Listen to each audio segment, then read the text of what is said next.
Your government got into office, and you're speaking tonight to us as though it was PDP that handed over power to an APC government about over a year ago. It was an APC-led government for 8 years, handed over to an APC government. And those who will say the Buhari government set Nigeria back by 20 years, economically speaking.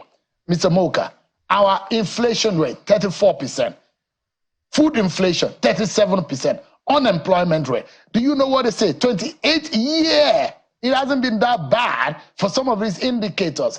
Mr. Morka, it's so bad that we have never seen in the life of me that our exchange rate has gone this bad. Indicators of our economy, all of it that you can think of, are in the red, in the negative. If your government or your party is being handed over a government and in 1 year it has been messed up in this much, how do you explain to the Nigerian people? So, first of all, in your question lies the answer. Hysteria. You have just framed a question that relies on, a self-eating hysteria to provoke my answer. But I will answer you. Now, the Buhari administration did nothing in 8 years but to clean and mop up the mess. Okay. And the... Oh, please, don't interrupt me. You'll get your turn. Thank you. To mop up the mess made by the PDP. Because, what Nigerians don't realize is that the PDP operated a phantom economy. I thought it was the Buhari government that messed up this economy. Please hang on. Look, you asked me a question. I'm answering you. And please listen to me. The PDP government created and operated a phantom economy where billions and billions of dollars and naira were awarded and thrown around for national, declared national projects that were never done as such. All of the monies that were simply, rolled out into private pockets. Now, don't forget, when Buhari came in, we had a moment where a lot of information, you did a lot of shows here about the scourge that the PDP had actually, inflicted on this country. Now, listen, what I'm saying is I don't like to look back. If you know, in my conversations with you, I'm a forward-looking person. But if you choose to actually ask that question and you demand an answer from me, then I will tell you that the mess that we're dealing with today was not constructed today. It was constructed generationally. And that generation, the owners and the perpetrators of the heinous, abominable crimes against this country were, manufactured, constructed, and delivered by the PDP in 16 years. So Buhari, just a moment, Buhari was simply an intervenor government that simply came to hold place and, really make sense and hold Nigeria away from the precipice. Now, the Tinubu administration has been inaugurated barely a year ago. And the Segun Shewumi, my brother of this world, will not even let that government think, let alone execute programs that are meant to build upon the foundations that the Buhari administration had laid in order for Nigeria to begin to climb out of this hole that we've been sunk in for a very long time. Because there's nothing you're going to tell me, Shehu, about our problems today that were not constructed generationally. How do you explain 64 years of a country on one product selling crude oil, not done anything? That was not Buhari's, fault necessarily. It wasn't Tinubu's fault necessarily. Yeah, primarily not productive. It is the fault of Nigeria and those who govern Nigeria before today, especially 16 years of the PDP. There's no such thing as a straight line in the life of a country. Families, my family, your family, my brother's family here, if and when it becomes imperative to make critical adjustments, they have to be made. Maybe I'm going to cut off some ice cream for my kids if I know I can't afford it today.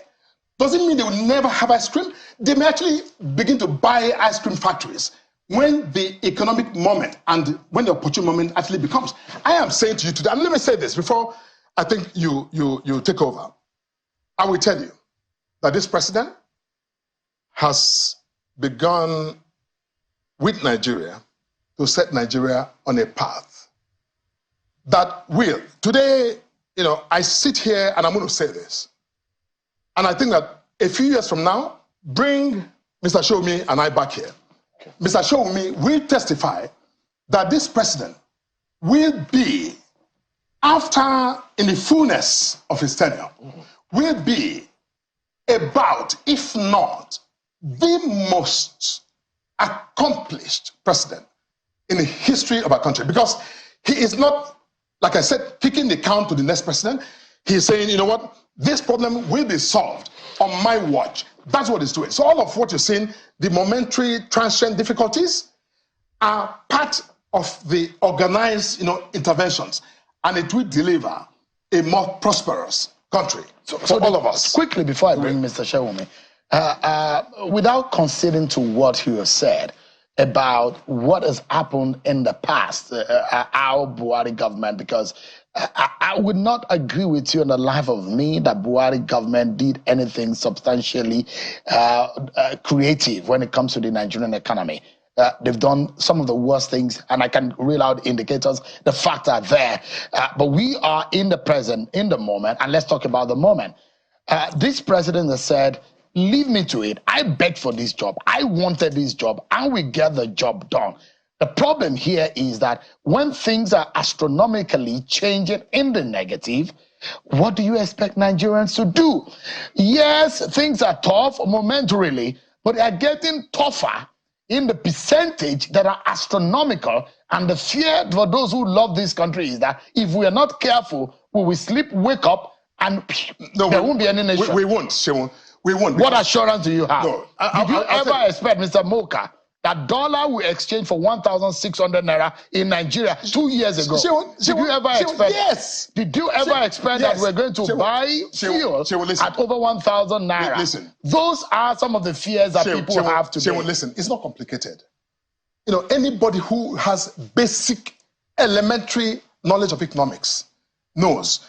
If I say that this phone, my two phones, that I'm going to sell them for, 50,000 naira today. These are iPhones, right? If I want to sell them for 50,000 naira today, anybody here who has 50K will buy it from me, right? Is that the value of my phone? No, it's not. I decided, by whatever reason, to sell my phones for 50,000 naira. So anybody who has that money can pay. Look, the fact that over the years, we intentionally, as a matter of state policy, fixed and pegged the value of our currency, it has nothing to do with the real value of the currency. If this government today wants to be populist and decide, you know what, we're done. Shewon has said that, the indicators are actually awful. Therefore, starting today, I hereby decree that naira is going to exchange, for 20 naira to $1. You know what, actually, that decree, if it's properly legally instrumented, will actually happen. Everybody will go buy $1 at 20 naira. But does that mean that that becomes the value of the currency? You see, when you artificially set the value of the currency, you actually depress the economy. And over the years, what we've had is that all of the governments before this president depressed our economy by their failure to allow economics and fundamentals of the marketplace to govern and regulate our economy. That's why we're in this trouble. Because over the years, we created this. So we should be hopeful that Tinubu will fix Nigeria. I said already that this president not only will fix this, will, demonstrate that he means business by showing massive improvement in the long term for our country in a sustainable fashion, in a way that actually speaks to, I think, his commitment and the commitment of, of our party.